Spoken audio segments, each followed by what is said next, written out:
Hello दोस्तों, चलिए आज के लेक्चर में हम सॉल्व करेंगे मई 2025 के एग्जाम में पूछा गया टॉर्शन के ऊपर एक न्यूमेरिकल। वो भी बैठ के आराम से अपने अपने घर और आपके साथ रहेंगे आपके अपने अविनाश सर। तो देर किस बात की, फटाफट शुरू कर देते हैं आज का लेक्चर।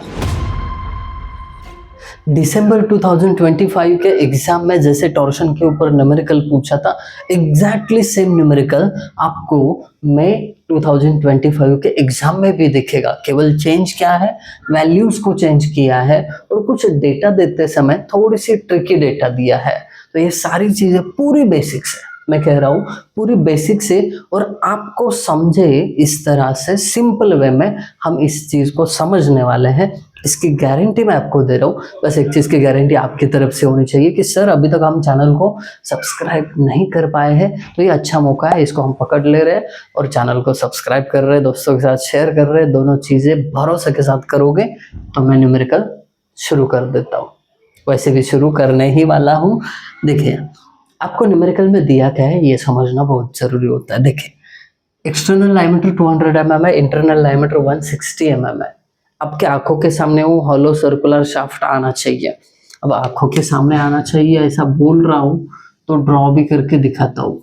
पूरा भद्दा सा डायग्राम बनाया बट ठीक है, कुछ इस प्रकार शाफ्ट होगा।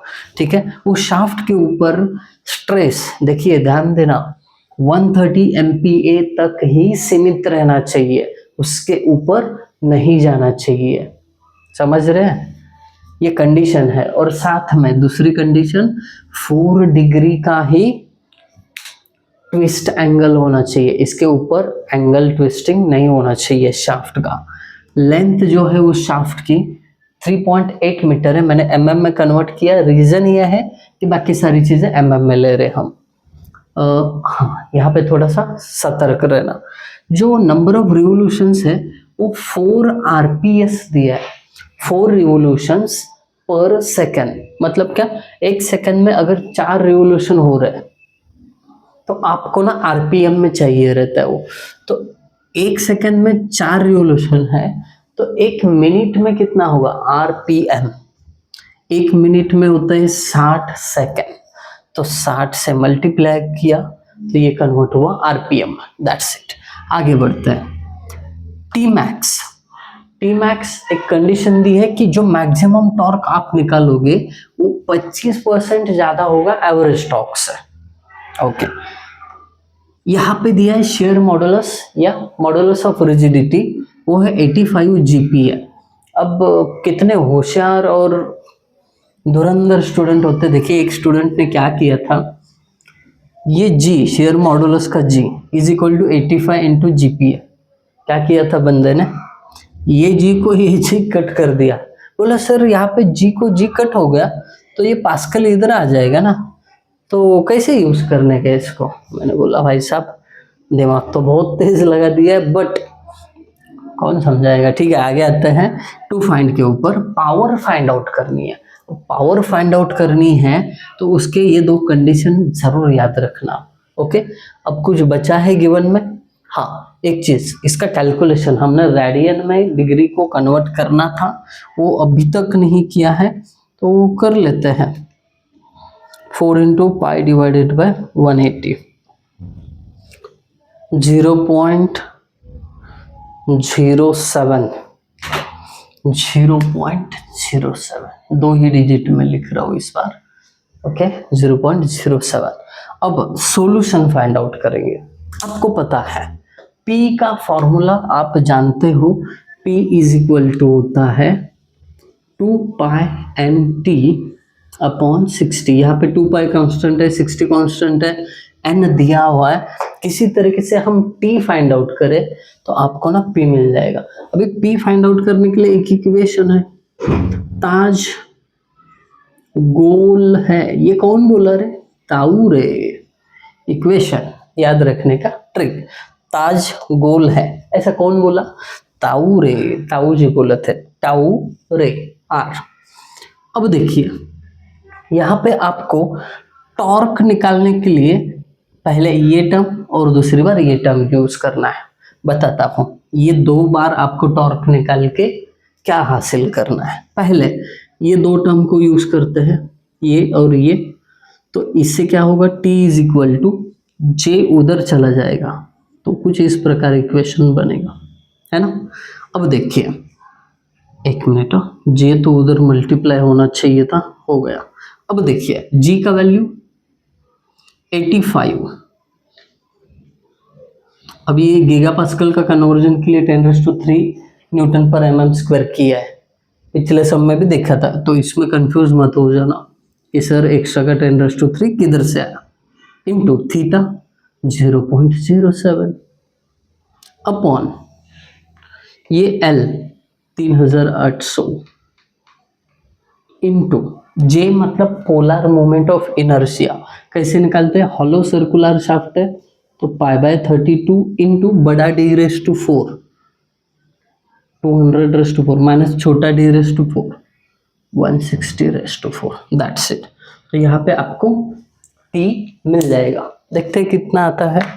कैलकुलेशन बड़ा तेज होना चाहिए, समय बचाना है तो 85 इंटू 10⁻³ साथ में एक्यूरेट भी होना चाहिए। 0.07 divided by 3800 into shift pi divided by 32 into 200 का पावर 4 माइनस 160 का power 4 bracket close is equal to, ये आ जाता है 145.21 into 10⁻⁶ newton mm। Got it, बहुत बढ़िया। अब और एक बार T निकालिए, बट अब ये टर्म नहीं, ये टर्म यूज होगा, तो J इधर मल्टीप्लाई होगा, tau upon R into J। Tau का वैल्यू दिया हुआ है 130 अपॉन R, रेडियस जो है आपको शाफ्ट का ये वाला रेडियस लेना है, ठीक है, मतलब बड़े D का हाफ। वो अगर 100 है तो यहाँ पे रेडियस 200 है तो ये रेडियस 100 आएगी। J मतलब polar moment of inertia, same formula, π/32 200 का पावर 4 माइनस 160 का पावर 4। चलिए देखते हैं इसका आंसर कितना आता है। एक्चुअली इसी कैलकुलेशन में मैं चेंज करके देखता हूँ, क्या है वैल्यूज खाली चेंज करना है।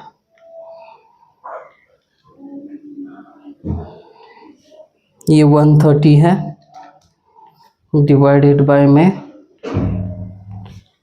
100 इंटू π/32 200⁻⁴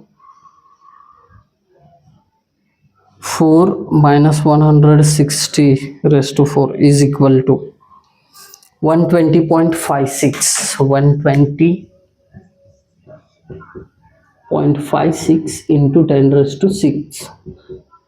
अब देखिए, अब आपको ना T का यूज करके दो आंसर मिले, सॉरी एक इक्वेशन का यूज करके T के दो आंसर आए, यानी टॉर्क दो आंसर आए।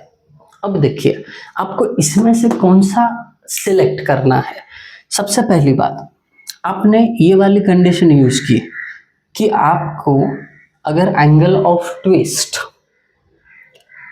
थीटा 4 डिग्री रखना है तो टॉर्क 145.21 आएगा।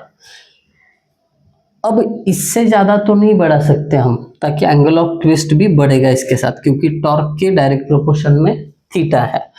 वही दूसरी ओर अगर टॉर्क आपका 120.56 है तो टाउ 130 तक लिमिटेड रह रहा है, मतलब 120.56 से अगर आपने थोड़ा भी ये टॉर्क बढ़ा दिया तो ये टाउ बढ़ जाएगा। समझ रहे हैं, ये डायरेक्ट प्रोपोर्शन में है, इधर भी न्यूमरेटर में है, इधर भी न्यूमरेटर में है। इसका मतलब 120.56 से 1 न्यूटन mm भी आपने अगर टॉर्क बढ़ा दिया ना, शेयर स्ट्रेस 130 के ऊपर चला जाएगा, तो चलेगा नहीं वो। इसीलिए आपको टॉर्क का वैल्यू ये मिनिमम वाला लेना है। आई बात समझ में, ये वाला, ये लॉजिक बताया मैंने, बट कभी भी आपको इतना समय नहीं है तो देख लेना, टॉर्क का जो मिनिमम वैल्यू रहेगा ना वही मैक्सिमम करके यूज करना है। ये जो टी मैक्स है ना वो वाला। तो आपको करना क्या है अभी,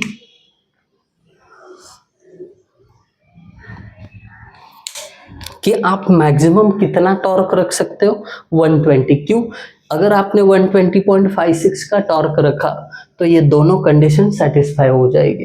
पहली कंडीशन, आपका जो शियर स्ट्रेस है 120.56 पे 130 एम्पियर रहेगा। दूसरी चीज, आपने ये टॉर्क 145.21 रखा तो 4 डिग्री है, बट आपने 145 से कम किया तो एंगल ऑफ ट्विस्ट भी कम हो जाएगा।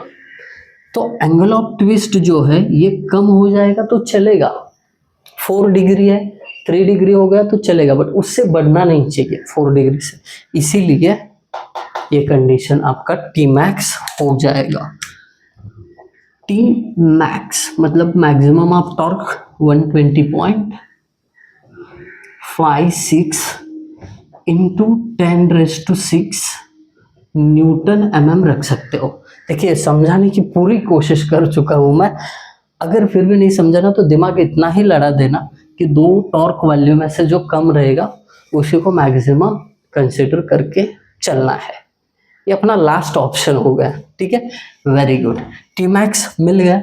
अब आप भली भांति जानते हो यहाँ पे टी मैक्स का मतलब क्या है, ये तो अभी इसकी जगह टी मैक्स रखते हैं। ये देखिए 120.56 इंटू 10⁻⁶ इज इक्वल टू 1.25, एक minute, into T mean. Okay, therefore ये मीन टॉर्क कितना होगा, तो ये 1.25 डिवाइड करेंगे तो मिल जाएगा वो वाला answer, 120 okay divided by 1.25, 96.45 Newton mm। तो ये आपको जो एवरेज यानी मीन टॉर्क मिलेगा ना, उसी का यूज आप यहाँ पे पावर के फॉर्मूले में करोगे।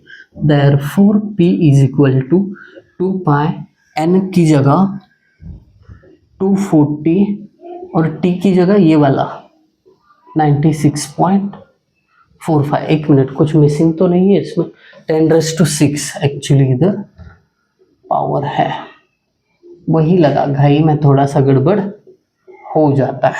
10⁻⁶ डिवाइडेड बाय 60।